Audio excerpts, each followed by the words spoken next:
Well, good morning, ladies and gentlemen, and welcome to Grumman Pilot's YouTube channel. And today we're going to talk about a framing and an insulation trick that you can use on a metal building. I mean, after all, you've got this brand new metal building. It's going up. It's soon going to be sealed from the weather.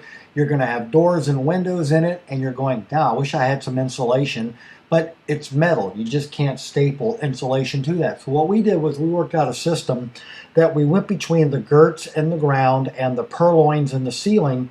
And what we did was we added 2x4s and we built them in little frames or screwed them directly in through the sides.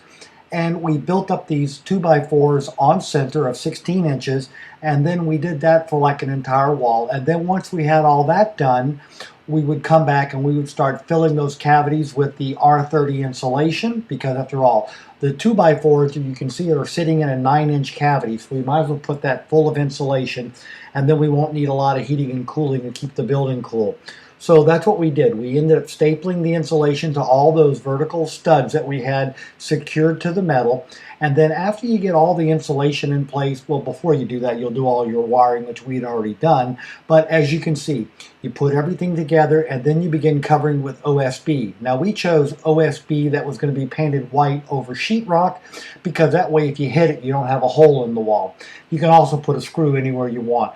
And this works not only for metal buildings that you might have for a detached garage, but as you can see here, you can use it at a hangar. So now you can insulate your t-hangar to get, again, wall space and better economy on your cooling and heating, as well as make it a much more livable space. So it's a very interesting technique. You know, they want to talk to you about metal 2x4s and blow-in metal insulation and all of that, but we decided to go with this method. We hope you found it useful and informative, and when you're all done, look, you can put an airplane in your new shop, whether it's a small shop or a big shop, and have a good day. So we hope you found all this useful and informative. Thanks for watching, and have a good day flying your Grumman. Look for this link on a GPA page to support us. Thank you very much for your support.